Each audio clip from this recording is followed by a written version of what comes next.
ഒരാൾ വേദനിച്ചുകൊണ്ട് കരയുമ്പോ മഹാനായ ഒരു സൂഫി വര്യൻ അവരോട് പറയാണ്, ഒരു മെഹബൂബിനെ വേദനിപ്പിക്കുമ്പോ അനീനുൽ മെഹബൂബ് ശിഖ്വ, ആ വേദനയിൽ തേങ്ങിക്കരയുന്നത് അതൊരു പരാതി പറയലാണ്. ആ മെഹബൂബിനെ പറ്റി പരാതി പറയലാണ്. മെഹബൂബിനോടല്ല, മെഹബൂബിനെ പരാതി പറയലാണ്.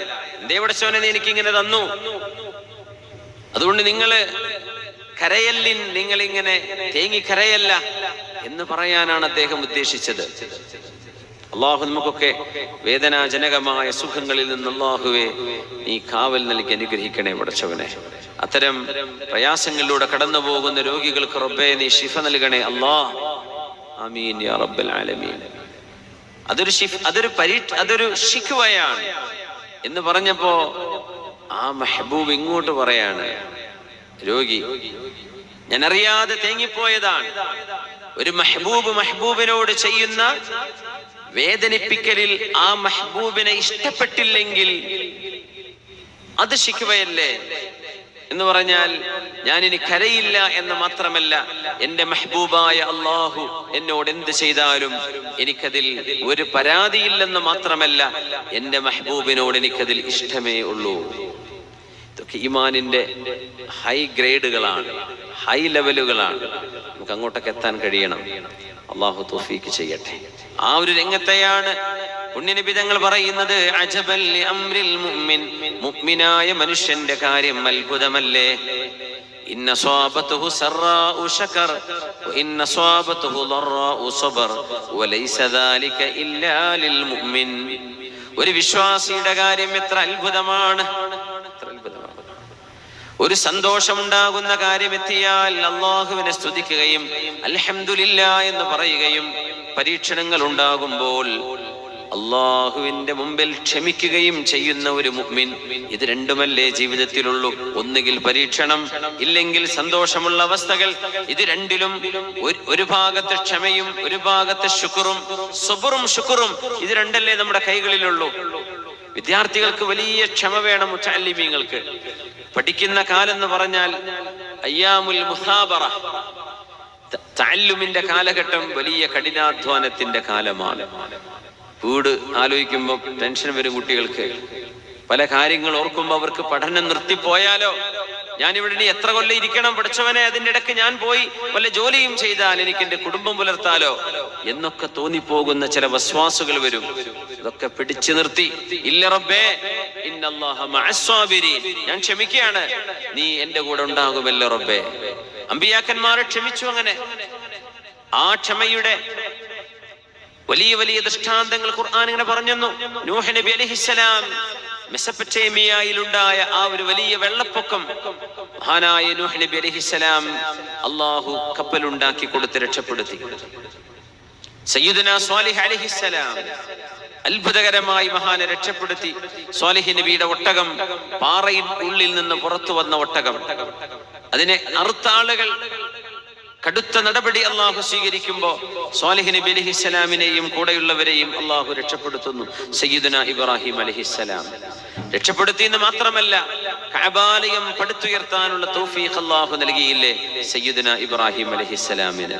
സക്കരിയ നബി അലൈഹിസ്സലാം മറിയം ബീവിയുടെ മിഹ്റാബിൽ നിന്നുകൊണ്ട് ദുആ ചെയ്തു, അല്ലാഹുവേ നീ എനിക്ക് കുഞ്ഞിനെ തരണം. ഫബശർനാഹു ബിഗുലാമിൻ ഹലീം. യഹ്യ അലൈഹിസ്സലാമിനെ സന്തോഷമായി അള്ളാഹു നൽകിയില്ലേ. ഒരുപാട് ക്ഷമിച്ചപ്പോഴാണ് അയ്യൂബ് നബിയോട് അയ്യൂബ് നബിയെ കാലുകൊണ്ടൊന്ന് ഭൂമിയിൽ ചവിട്ടിക്കോളൂ, ഒന്ന് കാലുകൊണ്ടൊന്ന് കുത്തിക്കോളൂ, നിങ്ങൾക്ക് അവിടെ വെള്ളമുണ്ട്, കുടിക്കാനും കുളിക്കാനുമുള്ള തണുത്ത ജലം. അള്ളാഹുവിന്റെ ഭാഗത്ത് നിന്ന് ബിശാറത്തുകൾ വരികയാണ്. സയ്യിദുനാ ഈസ നബി അലൈഹിസ്സലാം ഒരുപാട് മയ്യിത്തുകളെയാണ് മഹാനവറുകൾ എന്ന് പറഞ്ഞ് ജീവൻ കൊടുത്തത് അള്ളാഹുവിന്റെ അനുമതിയോടുകൂടെ. സയ്യിദുനാ യൂസുഫ് അലൈഹിസ്സലാം വലിയ കരുത്ത് നൽകിയില്ലേ, യാ അല്ലാഹ് ഇന്നി അഖാഫുല്ലാഹ റബ്ബൽ ആലമീൻ. ഒരു വ്യഭിചാരത്തിന്റെ വക്കിലെത്തി നിൽക്കുന്ന ഒരു ഘട്ടത്തിൽ ഞാൻ അള്ളാഹുവിനെ ഭയപ്പെടുന്നു എന്ന് പറയാൻ മാത്രം സയ്യിദുനാ യൂസുഫ് അലൈഹിസ്സലാമിന് അള്ളാഹു ഹിമ്മത്ത് കൊടുത്തത് ക്ഷമയല്ലാതെ മറ്റെന്താണ് മുഅ്മിനെ? നമുക്കതുണ്ടോ? പരീക്ഷണങ്ങൾ വരുമ്പോഴുള്ള ക്ഷമയല്ല ഇന്ന് മുസ്ലിം ഉമ്മത്തിന്റെ യുവതലമുറ അഭിമുഖീകരിക്കുന്നതല്ല. അതെല്ലാവരും ക്ഷമിച്ചേക്കും. അസുഖം വന്നാൽ, ബുദ്ധിമുട്ട് വന്നാൽ എല്ലാവരും ക്ഷമിക്കുന്നുണ്ട്. ഉമർ തങ്ങൾ പറഞ്ഞൊരു വാക്കുണ്ട്, ഖിലാഫത്തിന്റെ അവസാന കാലം, ഹബീബായ നബി തങ്ങളുടെ കാലത്ത് ഞങ്ങളൊക്കെ ക്ഷമിക്കുമായിരുന്നു. പക്ഷേ ആ ക്ഷമ പ്രയാസങ്ങൾ ക്ഷയിക്കാനുള്ള ക്ഷമയാണ്. അത് ഞങ്ങളൊക്കെ ക്ഷമിച്ച് വിജയിച്ചു. പക്ഷേ ഞങ്ങളുടെ കൈകളിൽ അല്ലാഹു ദീനാറും ദിർഹമും തന്നപ്പോ, സുഖ സൗകര്യങ്ങൾ തന്നപ്പോഴേ, എന്താണ് ആ സൗകര്യം എന്നൊക്കെ പറയാൻ? വളരെ പരിമിതമായ സൗകര്യം. പക്ഷേ നുബുവത്തിന്റെ കാലഘട്ടത്തെക്കാളും ഇച്ചിരി മെച്ചപ്പെട്ടു. എന്നിട്ട് നമുക്ക് ക്ഷമിക്കാൻ കഴിയുന്നില്ലല്ലോ റബ്ബേ. ഈ ക്ഷമയിലാണ് നമ്മൾ പരാജയപ്പെട്ടു പോയത്. നിഅ്മത്ത് കിട്ടിയിട്ട് ക്ഷമിക്കുക, അത് നമ്മളെ കൊണ്ട് പറ്റുന്നില്ലല്ലോ. അത് അല്ലാഹുവിന്റെ ഇഷ്ടത്തിന് മാത്രം. അല്ലാഹു നൽകുന്ന ആരോഗ്യം അല്ലാഹുവിന്റെ വഴിയിൽ മാത്രം.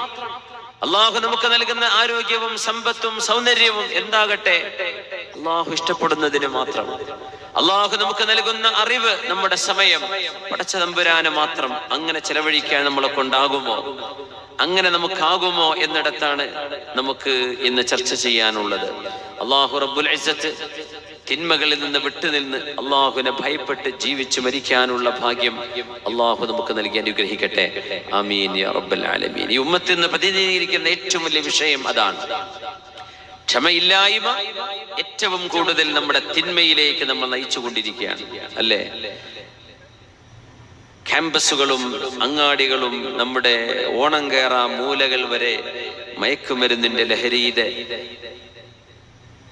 അന്ധതയിലേക്ക് കൂപ്പുകുത്തിക്കൊണ്ടിരിക്കുമ്പോ നമ്മൾ ഇങ്ങനെയൊക്കെ പരിപാടികൾ സംഘടിപ്പിക്കുമ്പോഴും ഒരുപക്ഷെ ഇത് കേൾക്കേണ്ട ഒരു വിഭാഗമുണ്ട്, നമ്മുടെ വിദ്യാർത്ഥിനികൾ. അവരൊരു പക്ഷെ ഇവിടെ വന്നിട്ടില്ലായിരിക്കാം. ഇത് കേൾക്കേണ്ട ഒരു വിഭാഗം യുവാക്കളുണ്ട്. അവരുടെ എത്തിയിട്ട് പോലും ഉണ്ടാവില്ല, 4 ആയത്ത് പോലും അവരെ കണ്ടിട്ട് പോലും ഉണ്ടാവില്ല. അവരിൽ എന്തെങ്കിലും ഒരു നന്മയുണ്ടെങ്കിൽ അള്ളാഹു അത് കേൾക്കാൻ അവസരം അവർക്ക് നൽകിയിരിക്കും എന്ന് സൂറത്ത് തൗബയിൽ അള്ളാഹു പറയുന്നത് നമുക്കൊക്കെയുള്ള വലിയൊരു സന്തോഷ വാർത്തയാണ്.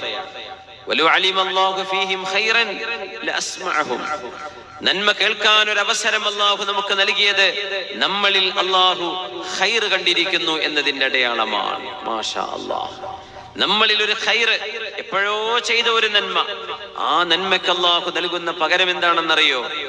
ദീൻ കേൾക്കാനുള്ള ഒരവസരം നിങ്ങളുടെ മുമ്പിലേക്ക് അള്ളാഹു ഇട്ടുതരും. ഏതെങ്കിലും ഒരു വാളിന് പോയിരിക്കും, ഒരു മജ്‌ലിസിൽ പോയിരിക്കുന്നു, ഒരു നല്ല കാര്യം വായിക്കുന്നു, കേൾക്കുന്നു, ആരോ പറഞ്ഞു തരുന്നു. ഇതിനൊരവസരം നിങ്ങളുടെ ജീവിതത്തിൽ ഉണ്ടാകുന്നത് അള്ളാഹു നിങ്ങൾക്ക് തന്ന ജീവിതത്തിൽ ചെയ്ത ഒരു നന്മയുടെ പ്രതിഫലമാണ്. അള്ളാഹു നമ്മളിൽ ഖൈർ കണ്ടതിന്റെ അടയാളമാണത്രേ. അള്ളാഹു നമ്മളിൽ ഖൈർ ചെയ്ത് അനുഗ്രഹിക്കട്ടെ. ആമീൻ യാ റബ്ബൽ ആലമീൻ. وإذا عرتك بلية فاصبر لها صبر الكريم فإنه بك أعلم وإذا شكوت إلى ابن آدم إنما تشكو الرحيم إلى الذي لا يرحم وإذا عرتك بلية فاصبر لها. നിങ്ങൾക്ക് അള്ളാഹു ഒരു പരീക്ഷണം തന്നാൽ നിങ്ങൾ അള്ളാഹുവിന് വേണ്ടി അത് ക്ഷമിക്കണമേ. ക്യാമ്പസുകളിൽ, യൂണിവേഴ്സിറ്റികളിൽ, ഹോസ്റ്റലുകളിൽ, നാടിന് പുറത്ത്, നാട്ടിൽ പഠിക്കുന്ന വിദ്യാർത്ഥിനികളോട് വളരെ വിനയപുരസ്സരം ചില കാര്യങ്ങൾ ഉണർത്തുകയാണ്. വഇദാ അറത്ക ബലിയത്തുൻ ഫസ്ബിർ ലഹാ സബ്റൽ കരീം ഫഇന്നഹു ബിക അലമു. പ്രിയപ്പെട്ട മക്കളോട്, നമ്മുടെ യുവതലമുറയോട്, വളർന്നുകൊണ്ടിരിക്കുന്ന നമ്മുടെ ന്യൂ ജനറേഷനോട് നമുക്ക് സംസാരിക്കേണ്ടതുണ്ട്. നിങ്ങളുടെ മുമ്പിലൂടെ കടന്നു പോകുന്ന സാഹചര്യങ്ങൾ ഞങ്ങളുടെ കാലഘട്ടത്തെക്കാളും വലുതാണ്, ഗുരുതരമാണ്. നിങ്ങൾക്ക് കാണേണ്ടി വരുന്ന പരീക്ഷണങ്ങൾ നിങ്ങളുടെ ഉപ്പമാരോ വല്യപ്പമാരോ അനുഭവിച്ചിട്ടില്ലാത്ത പരീക്ഷണങ്ങളാണ്. നിങ്ങളുടെ മുമ്പിലൂടെ നടക്കുന്ന തിന്മയുടെ തുറക്കപ്പെട്ട വാതിലുകൾ നിങ്ങളുടെ ഉപ്പമാർക്ക്, ഉമ്മമാർക്ക് ഒരുപക്ഷെ കാണുക പോലും ചെയ്യേണ്ടി വന്നിട്ടില്ലാത്ത അവസരങ്ങളാണത്. അതുകൊണ്ട് ഏതെല്ലാം നൂതനമായ സിദ്ധാന്തങ്ങളെ നമ്മുടെ ക്യാമ്പസുകളിലേക്ക് ആരൊക്കെ വലിച്ചെറിഞ്ഞ് കൊടുത്താൽ തന്നെയും അള്ളാഹുവിനെയും അവന്റെ റസൂലിനെയും വിശ്വസിക്കുന്ന ഒരു മുഅ്മിനായ കുട്ടിയും ഒരു വിദ്യാർത്ഥിയോ വിദ്യാർത്ഥിനിയോ അതിൽ വഞ്ചിക്കപ്പെട്ടു പോകരുത്. മദ്യപാനവും ലഹരിയും വ്യഭിചാരവും പച്ചയായും നിങ്ങൾക്ക് ഹലാലാണ് എന്നൊരു സ്റ്റിക്കർ തന്നെ അവിടെ ഒട്ടിച്ചു വെച്ചാൽ പോലും നമുക്കത് ഹലാലാകുന്നുണ്ടോ? ഇല്ല. ക്യാമ്പസിൽ പോളിസി പറയാണ് ഇവിടെ അത് കുഴപ്പമില്ല, നമ്മളത് ചെയ്യാൻ പാടുണ്ടോ? അതൊരു പരീക്ഷണമാണ്, കടുത്ത പരീക്ഷണമാണ്. ഏതെങ്കിലും ഒരന്യ ആണും ഒരു പുരുഷനും ഒരുമിച്ചുണ്ടാകുന്നത് തന്നെ അൽ ഖൽവത്തുൽ മുഹറമ എന്നാണ് അതിന് ശറഅ ഇടുന്ന പേര്. ഒരിക്കലും പാടില്ലാത്ത ഹറാമായ ഒരുമിച്ച് കൂടലാണത്. അത്തരം അവസരങ്ങൾ ക്യാമ്പസുകളിൽ, നമ്മുടെ കഫേകളിൽ, അങ്ങാടികളിൽ, ഷോപ്പിംഗ് മാളുകളിൽ ഹാങ് ഔട്ട് കേന്ദ്രങ്ങൾ ഒരുപാടാണ്. ഒരുപാട് ഹാങ് ഔട്ടുകൾ. ഒരുമിച്ച് അവർ പോകുന്നു, ഒരുമിച്ചിരിക്കുന്നു, തോളിൽ പിടിച്ചിരിക്കുന്നു. ആര്? പ്രായപൂർത്തിയും ബുദ്ധിയുമുള്ള വിവേകമുള്ള മുതിർന്ന മക്കള്. അവർ വിചാരിക്കുന്നു നമ്മൾ വിദ്യാർത്ഥികളല്ലേ, അപ്പൊ ഇതൊക്കെ ജായിസാണ്. ഒരിക്കലുമില്ല മോനെ, ഒരിക്കലുമില്ല. നിനക്ക് 12 വയസ്സെങ്കിലും നിനക്ക് പക്വതയുള്ള ഒരു പ്രായമെത്തിയില്ലേ? 15 കഴിഞ്ഞാൽ പിന്നെ പറയണ്ട, നീ ഒരു അഡൽട്ടാണ് ശരീഅത്തിന്റെ കണക്കിൽ. എന്തൊക്കെ മുസ്ലിമിന് ഹറാമും ഹലാലുമാണോ അത് നിങ്ങൾക്ക് ബാധകമാണ്. അതുകൊണ്ട് വിദ്യാർത്ഥിനികളെ, നിങ്ങളുടെ മുമ്പിലേക്ക് വരുന്ന അവസരങ്ങൾ, തിന്മയുടെ അവസരങ്ങളിൽ ഒന്ന് കണ്ണു ചിമ്മി പടച്ചവനെ എനിക്കിത് പാടില്ലല്ലോ റബ്ബേ എന്ന് ചിന്തിച്ച് വിജയിക്കേണ്ട ഒരു ഘട്ടമാണ് നിങ്ങളുടെ മുമ്പിലുള്ളത്. അള്ളാഹു നിങ്ങൾക്ക് അതിന് കരുത്തു തരട്ടെ എന്ന് ഉപ്പമാർ, കൂടെയുള്ള ജ്യേഷ്ഠനുജന്മാർ ഇവിടെ നിന്ന് ദുആ ഇറക്കുകയാണ്. നിങ്ങൾ തിന്മയിലേക്ക് വഴുതിപ്പോകല്ലേ. ഒരു തിന്മ ഒരിക്കൽ ചെയ്യപ്പെട്ടു കഴിഞ്ഞാൽ ആ തിന്മയുടെ ആവർത്തനങ്ങൾ പിന്നെ എളുപ്പമാണ്. ഒരിക്കൽ പോലും അതിൽ ചെന്നു ചാടാതെ അള്ളാഹു നമ്മുടെ മക്കളെ രക്ഷിക്കട്ടെ, അള്ളാഹുവെ നീ കാത്തുകൊള്ളണമേ എന്നാണ് നമ്മൾ ദുആ ഇറക്കുന്നത്. മയക്കുമരുന്നും ലഹരി ഉപയോഗിച്ച് സ്വന്തം ഉമ്മയെ ഗർഭിണിയാക്കിയ ഒരു +2 കാരന്റെ കഥ നിങ്ങൾ കേട്ടിട്ടുണ്ടായിരിക്കും. എത്ര വലിയ ദാരുണമാണതൊക്കെ. ഉമ്മാക്ക്